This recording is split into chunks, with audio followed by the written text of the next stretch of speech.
إن الحمد لله نحمده ونستعينه ونستغفره ونعوذ بالله من شرور أنفسنا ومن سيئات أعمالنا من يهده الله فلا مضل له ومن يضلله فلا هادي له ونشهد أن لا إله إلا الله وحده لا شريك له ونشهد أن محمدا عبده ورسوله أما بعد فأعوذ بالله من الشيطان الرجيم بسم الله الرحمن الرحيم إن الله وملائكته يصلون على النبي يا أيها الذين آمنوا صلوا عليه وسلموا تسليما إذا جاء نصر الله والفتح ورأيت الناس يدخلون في دين الله أفواجا فسبح بحمد ربك واستغفر إنه كان توابا۔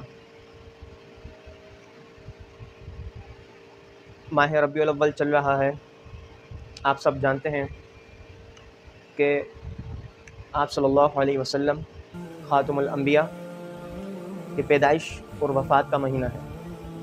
بے شک تاریخوں میں اختلافات ہیں، لیکن اس چیز پر سب جامع ہیں کہ آپ صلی اللہ علیہ وسلم کی پیدائش اسی مہینے میں ہوئی اور وفات بھی اسی مہینے میں ہوئی۔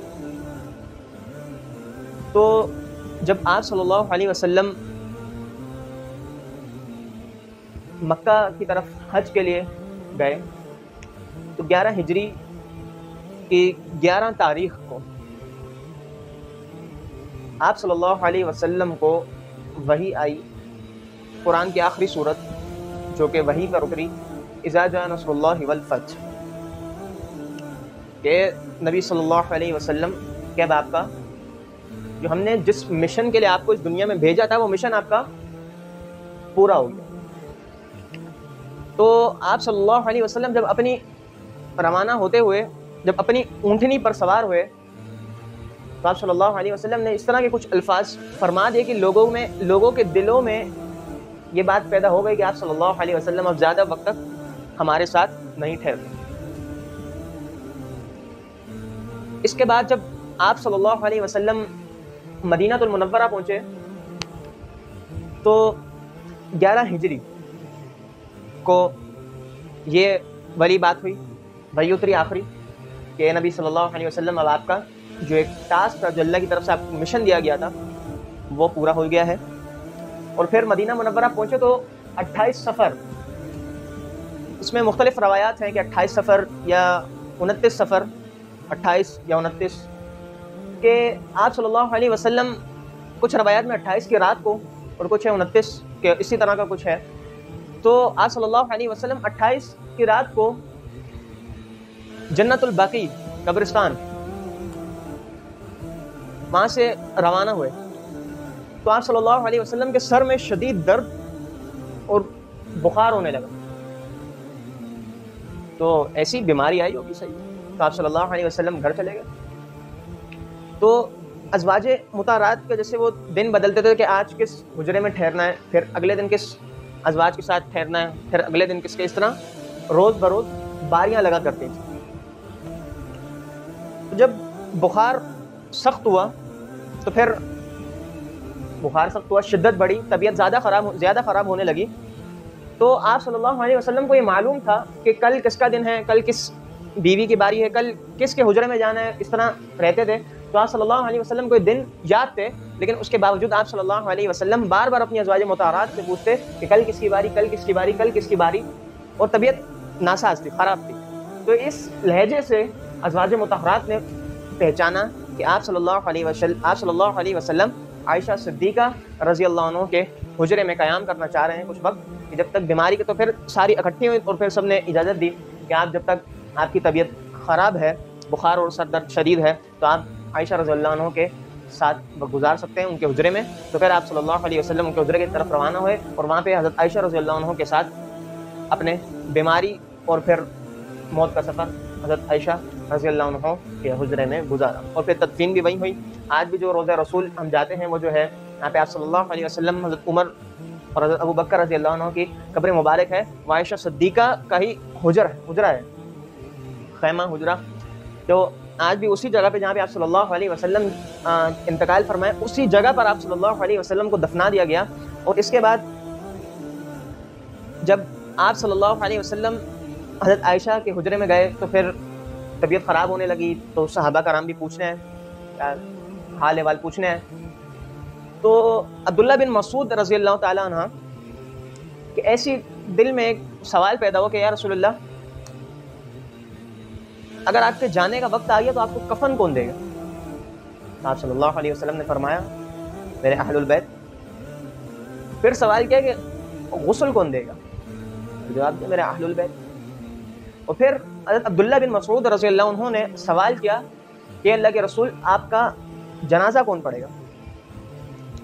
تو آپ صلی اللہ علیہ وسلم نے اس میں جواب نہیں دیا میرے اہل البیت. سب سے پہلے آپ صلی اللہ علیہ وسلم نے فرمایا کہ تم سب جب میں فوت ہو جاؤں تو تم سب یہاں سے رخصت ہو جانا. اس کے بعد میرے 2 وزیر جبرائیل اور میکائیل علیہ الصلوۃ والسلام آئیں گے, وہ مجھ پر درود و سلام بھیجیں گے. اور اس کے بعد 7 آسمان کے فرشتے مجھ پہ آئیں گے اور درود و سلام بھیجیں گے. اس کے بعد میرے اہل بیت, میرے گھر والے آنا شروع ہیں, پھر مکہ والے آنا شروع ہیں, اور پھر مدینہ والے, اور اس طرح کر کر کے پھر مجھے اللہ کی طرف پہنچا دیا. اور پھر جب آپ صلی اللہ علیہ وسلم نے یہ ترتیب بتائی تو تقریباً آپ صلی اللہ علیہ وسلم سے وفات سے کچھ دن پہلے آپ صلی اللہ علیہ وسلم نے فرمایا کہ مجھے 7 کنوؤں کے پانی سے نہلاؤ, 7 کنوؤں کے پانی سے نہلاؤ. پھر صحابہ کرام جا کر 7 الگ الگ کنوؤں سے پانی لائے, اور پھر ایک بڑا ٹب منگوایا گیا, اور پھر اس میں آپ صلی اللہ علیہ وسلم کو لٹایا, اور پھر آہستہ آہستہ 7 کنوؤں کا پانی آپ صلی اللہ علیہ وسلم پر تھوڑا تھوڑا کر کر ڈالا. تو جب 7 کنوؤں سے 7 کنوؤں کے پانی سے آپ صلی اللہ علیہ وسلم کو نہلایا گیا تو آپ صلی اللہ علیہ وسلم کے بخار کی شدت میں تھوڑی کمی ہوئی, تھوڑا بخار ٹوٹا. لیکن حضرت ابو بکر اور حضرت فضل بن عباس رضی اللہ عنہ یہ ایک مجلس کے قریب سے گزر رہے تھے, تو اس مجلس میں کچھ انصار بیٹھ کر رو رہے تھے کہ ہم رسول اللہ کی مجلس کو یاد کر کے رو رہے ہیں کہ آپ صلی اللہ علیہ وسلم جب تندرست ہو جایا کرتے تھے تو ہم اسی طرح بیٹھ کر مجلس کیا کرتے تھے, ذکر اذکار کیا کرتے تھے, علم بانٹا کرتے تھے, آپ صلی اللہ علیہ وسلم کی محفل میں بیٹھا کرتے تھے. تو اب یہ بات حضرت عباس رضی اللہ عنہ نے آپ صلی اللہ علیہ وسلم تک پہنچا دی. اب آپ صلی اللہ علیہ وسلم شدید درد سر میں اور پٹی باندھی اور آئے اور ممبر پر چڑھے. حضرت علی اور حضرت فضل بن عباس رضی اللہ عنہ کا سہارا لے کر مسجد تک پہنچے اور نمازیں بھی پڑھائیں. لیکن پھر آپ صلی اللہ علیہ وسلم ممبر پر چڑھے اور پھر کہا کہ اے لوگوں, اب میرے جانے کا وقت آ گیا. تو کسی کا کچھ قرضہ یا کوئی ایسی بات جو اس کو میری بری لگ گئی ہو, یہ کون کہہ رہا ہے؟ یہ کوئی عام شخص نہیں کہہ رہا, یہ جس کے لیے رب نے قرآن میں فرمایا والا سوف یعطیک ربک فترضی, جس کی اللہ نے قرآن میں تعریف کی, والضحیٰ واللیل اذا سجی ما ودعک ربک وما قلی وللآخرۃ خیر لک من الاولی ولسوف یعطیک ربک فترضی. جس کی تعریف قرآن میں ہوئی, جس کے عرش کائنات فرش ہر جگہ جس کے خادم, ہر جگہ جس کی باتیں, ہر جگہ جس کے چرچے, جس کے لیے اللہ نے کائنات بنائی, یہ وہ شخص کہہ رہا ہے ممبر پر چڑھ کے بیماری کی حالت میں کہ اے لوگوں, جس کو مجھ سے کوئی تکلیف پہنچی یا کسی کا قرضہ مجھ پر باقی ہے تو وہ مجھ سے اس دنیا میں حساب لے لے, میں آخرت میں حساب دینے کے قابل نہیں رہوں گا, میں آخرت برداشت نہیں کر سکتا. تو اے لوگوں, اگر تمہیں میری بات کوئی بری لگی یا میں نے کسی کے ساتھ بدسلوکی کی ہو تو وہ آئے, میں حاضر ہوں اپنے جان و مال کے ساتھ, مجھ سے وہ حساب لے لے اور مجھے بخش دے. اور پھر جمعرات کا دن ہے, پیر پاک صلی اللہ علیہ وسلم 12 ربیع الاول انتقال فرمائے, اور اس سے پہلے جمعرات ظہر پڑھائی, عصر پڑھائی, مغرب پڑھائی بیماری کی حالت میں. اب عشاء کا وقت پہنچا, بستر سے اٹھنے کی کوشش کی, اٹھ نہ سکے, غشی طاری ہو گئی. تو فرمایا کہ ابو بکر سے کہو کہ عشاء کی نماز پڑھائیں. یہ وہ صحابی ہیں جن کے آج کچھ بدبخت لوگ اپنے دل میں بغض لے بیٹھے ہیں, جن کی زندگی پر تہمت لگا رہے ہیں. کہ آپ صلی اللہ علیہ وسلم نے اپنی زندگی میں کہا کہ میرے مصلی پر ابو بکر کے علاوہ کوئی اور کھڑا نہیں ہو سکتا۔ حضرت ابو بکر رضی اللہ عنہ نے آپ صلی اللہ علیہ وسلم کی زندگی میں 17 نمازیں پڑھائیں، جمعرات کی عشاء، جمعرات جمعے کی 5، ہفتے کی 5 اور اتوار کی 5، یہ ہو گئے 15، اور پیر کی فجر اور جمعرات کی عشاء 15 اور 2 16، 17 نمازیں آپ صلی اللہ علیہ وسلم کی زندگی میں حضرت ابو بکر رضی اللہ عنہ نے جماعت کے ساتھ قیادت میں پڑھائی۔ اور ایک نماز ایسی تھی ظہر یا عصر کی کہ جس میں آپ صلی اللہ علیہ وسلم بیماری میں مسجد کی طرف آئے تو حضرت ابو بکر رضی اللہ عنہ مصلی سے ہٹنے لگے کہ اللہ کے رسول آ رہے ہیں، ان کو امامت دے دو، میں پیچھے ہٹ جاتا ہوں۔ تو آپ صلی اللہ علیہ وسلم نے اشارہ فرمایا اور منع فرمایا، ابو بکر نماز مکمل کرو۔ اور حضرت ابو بکر رضی اللہ عنہ کی قیادت میں پیچھے نماز ادا کی، خود ابو بکر کی امامت میں رضی اللہ عنہ۔ جب یہ خطبہ ہوا اور پھر کچھ وقت گزرا تو آپ صلی اللہ علیہ وسلم اب موت کا وقت ہے، صحیح ہے، وہ ہو گیا، پہلے 7 کوہوں سے نہلایا، بخار میں شدت میں کمی آئی، پھر محفل مجلس میں کچھ صحابہ آپ کو یاد کر رہے تھے تو فضل بن عباس میں خبر پہنچے تو آپ صلی اللہ علیہ وسلم ممبر پر آ گئے کہ اے لوگوں، میرے جانے کا وقت آ گیا، کسی کا کوئی قرضہ یا کسی کی کوئی بات، مجھے کسی کی میری کوئی ایسی بات کسی کو بری لگے تو میں اپنے جان و مال کے ساتھ حاضر ہوں، اگر کسی کو مجھ سے بدلہ لینا ہے تو وہ یہیں لے لے، میں اللہ کے حضور یہ بدلہ تمہارا نہیں چکا سکتا، آخرت بڑی مشکل ہے۔ تو ایک صحابی اٹھے، آپ صلی اللہ علیہ وسلم ممبر پر جب آئے تو انہوں نے بات فرمائی اور پھر نماز ادا کی، اور پھر نماز کے بعد دوبارہ ممبر پر چڑھے اور پھر دوبارہ کہا، اے لوگوں، میں تم سے دوبارہ کہہ رہا ہوں کہ اگر کسی کا کوئی قرض یا کسی کی کوئی بات ہو تو مجھ سے ابھی بدلہ لے لے، میں اللہ کے حضور تمہیں یہ نہیں چکا سکتا۔ تو ایک صحابی اٹھے، کہتے کہ اللہ کے رسول 3 دینار رہ گئے تھے میرے آپ کے پاس قرض۔ تو آپ صلی اللہ علیہ وسلم نے سوچا اور کہا کہ ذرا تفصیل بتاؤ، مجھے یاد نہیں۔ تو انہوں نے بتایا کہ ایک ساحل آیا تھا آپ سے مانگنے تو آپ کے پاس تھے نہیں، تو آپ نے کہا اگر تمہارے پاس ہے تو تم دے دو، تو میں نے 3 دینار دے دیے تھے، اور پھر آپ نے کہا تھا کہ میں بعد میں ادا کر دوں گا۔ تو آپ صلی اللہ علیہ وسلم کے گھر تو ایسا تھا کہ کھانے کو کچھ نہیں تھا، تو 3 دینار کہاں سے آتے؟ تو آپ صلی اللہ علیہ وسلم کے خزن کھڑے تھے فضل بن عباس، تو آپ صلی اللہ علیہ وسلم نے اشارہ کیا کہ فضل، میرا قرضہ اپنے ذمہ لیتے ہو؟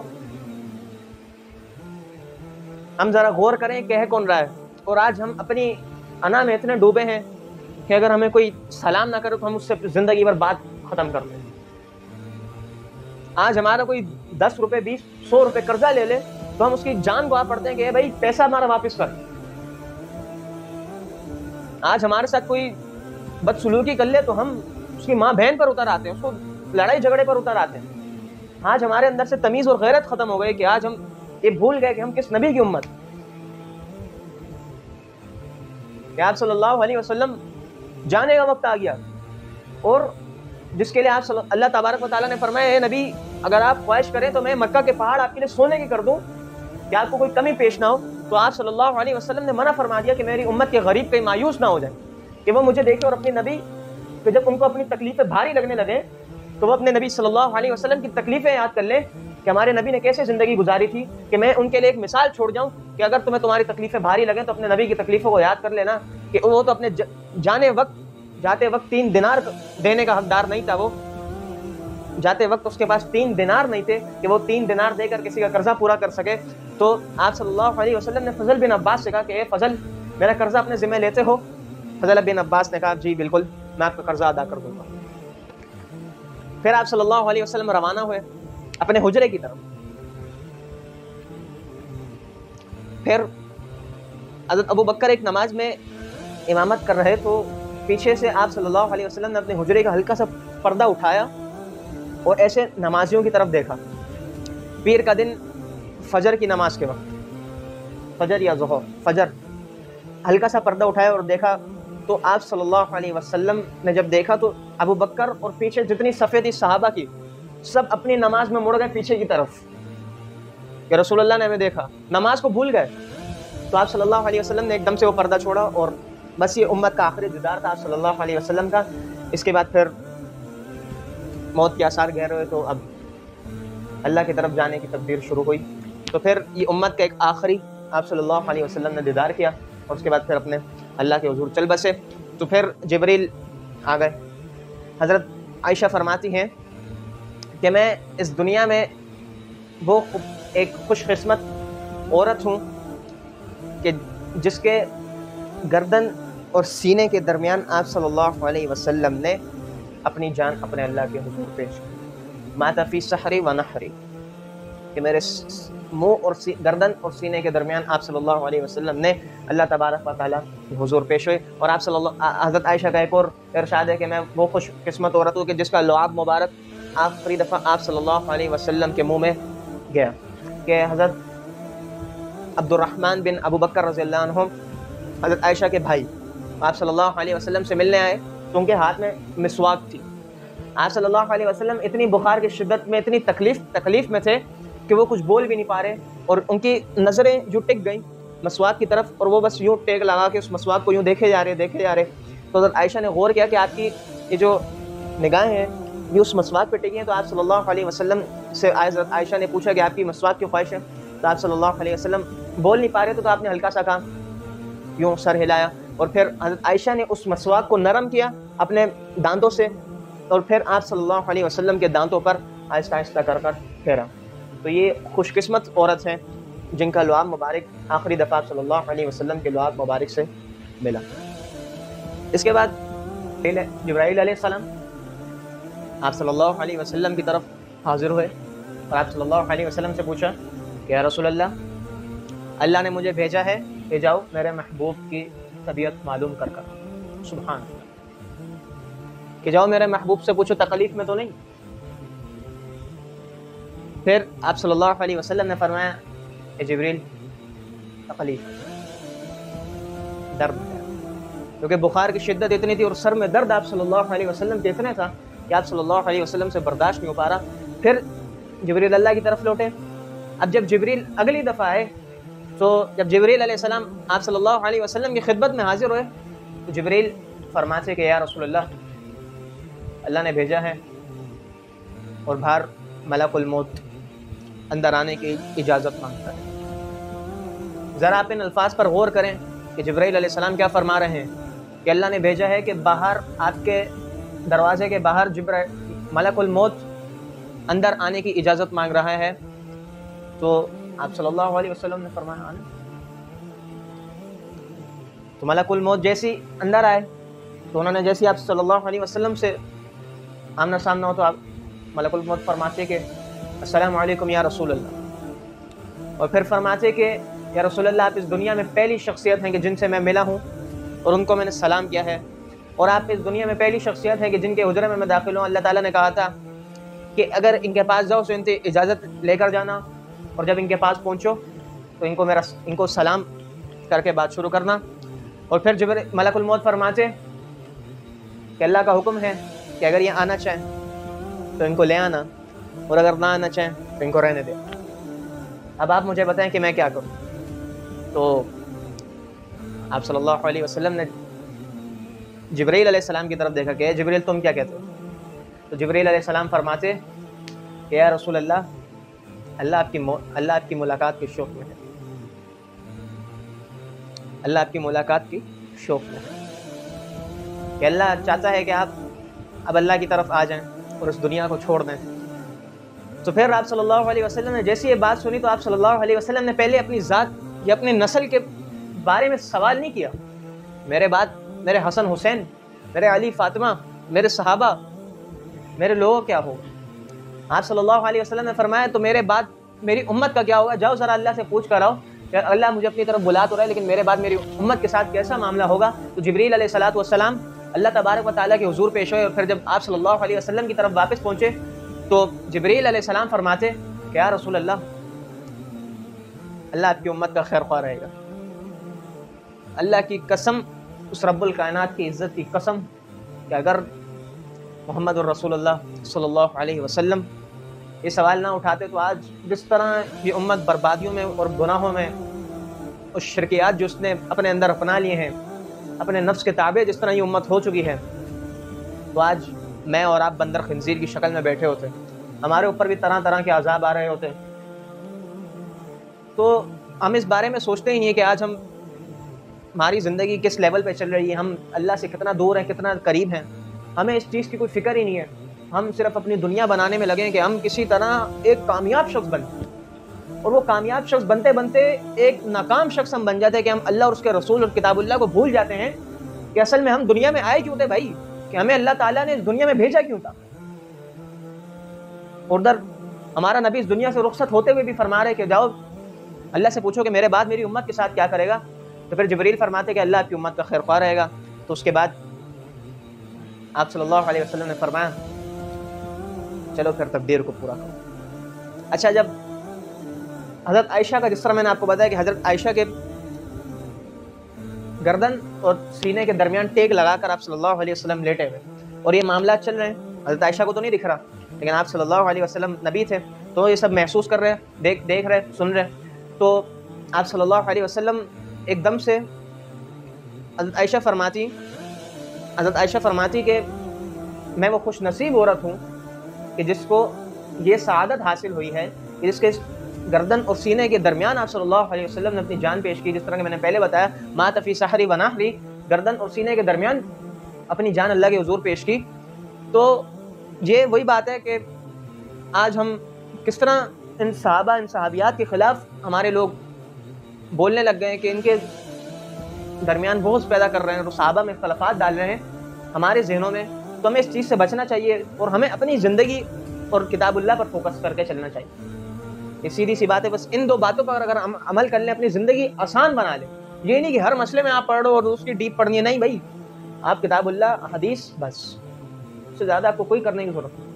تاکہ علماء کی تعلیمات ہیں، بزرگان دین کی تعلیمات ہیں، وہ بھی یہی ہمیں بتاتی ہے کہ سارے صحابہ جنتی ہیں، ان میں فرق نہیں ہوتا. تو بات یہ ہے کہ گردن اور سینے کے درمیان آپ صلی اللہ علیہ وسلم نے جان پیش کی. اور اس کے بعد آپ حضرت عائشہ فرماتی کہ آپ صلی اللہ علیہ وسلم کے جو آخری الفاظ تھے، آپ صلی اللہ علیہ وسلم الصلاۃ وما ملکت ایمانکم، کہ میری امت ایک نماز نہ چھوڑنا اور ایک اپنے غریب نوکر نوکرانیوں اور لوگوں سے اچھا سلوک کرنا. یہ دو ایسے الفاظ کا ایک ایسا سینٹینس آپ صلی اللہ علیہ وسلم نے بولا کہ جس میں الصلاۃ، اللہ کی عبادت، حقوق اللہ، اور وما ملکت ایمانکم، حقوق العباد، اور پھر الصلاۃ یہ کہتے کہتے آپ صلی اللہ علیہ وسلم اس دنیا سے رخصت ہو گئے. اور پھر آپ صلی اللہ علیہ وسلم نے ملک الموت سے کہا کہ چل بھائی تب تقدیر کو پورا کرو، اور پھر آپ صلی اللہ علیہ وسلم اس دنیا سے رخصت ہو گئے. اچھا، اب آپ صلی اللہ علیہ وسلم کا جنازہ اس طرح نہیں ہوا کہ سب باندھی گئیں. اس طرح میں نے آپ کو پہلے بتایا کہ سب سے پہلے عبداللہ بن مسعود جب سوال کر رہے تھے کہ سارے رخصت ہو جانا، پھر آپ صلی اللہ علیہ وسلم نے جواب دیا سب سے پہلے میرے دو وزیر آئیں گے، جبریل اور میکائیل، وہ مجھ پر درود و سلام بھیجیں گے.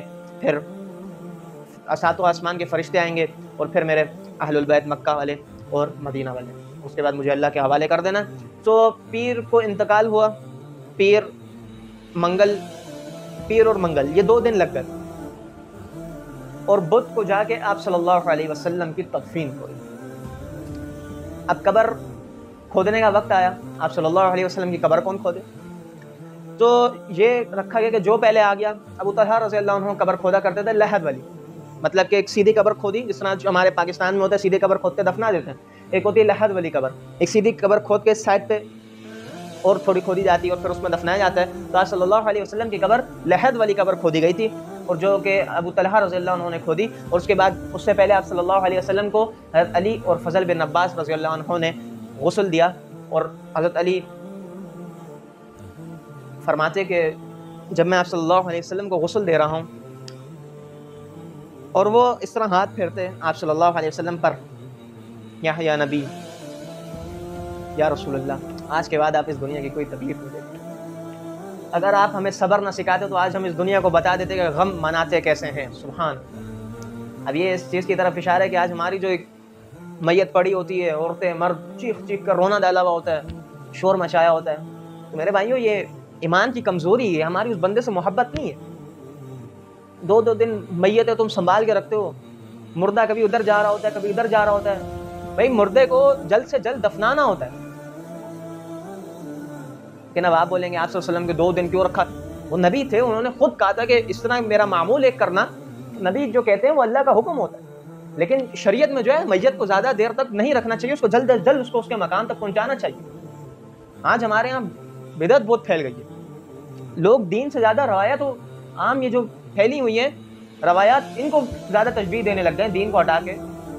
ہمارے گھرانے میں اس طرح ہوتا ہے, ہمارے گھرانے میں اس طرح ہوتا ہے, ہماری خاندان میں اس طرح ہوتا ہے. بھائی دین کیا کہتے ہیں؟ اب وہ دیکھو, خاندان اور یہ تمہاری روایات کی کام نہیں آئیں گی, دین کام آئے گا تمہارا. تو پھر آپ صلی اللہ علیہ وسلم کو دفنایا گیا, اور پھر مغیرہ بن شعبہ رضی اللہ عنہ قبر کے سرانے کھڑے تو انہوں نے اپنی انگوٹھی ہلکی سی اتاری اور قبر میں پھینکی, اور پھر پوچھتے کہ علی میری انگوٹھی گر گئی, ذرا اٹھا لو. تو انگوٹھی گری, اٹھا لے. علی نے کہا چل جی.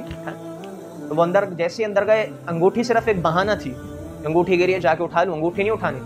وہ ایک شرف حاصل کرنا تھا کہ اس دنیا میں جس شخص کا جسم مبارک آپ صلی اللہ علیہ وسلم کے جسم مبارک سے آخری دفعہ ٹچ ہوا وہ حضرت مغیرہ بن شعبہ رضی اللہ عنہ تھے. اور وہ جیسی قبر کے اندر گئے دوبارہ پھوٹ پھوٹ کر رونے لگے, اور سارے صحابہ کو رلا دیا, اور دوبارہ غم کا عالم پیدا ہو گیا.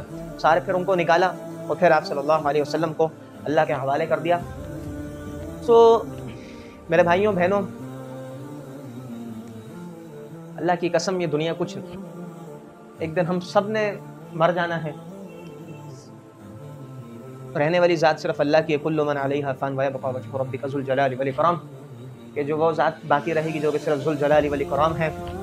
تو ہم دنیا کی ضروریات کے پیچھے جتنا پاگل ہو گئے ہیں کہ ہم نے اپنے آپ تک کو بھلا دیا.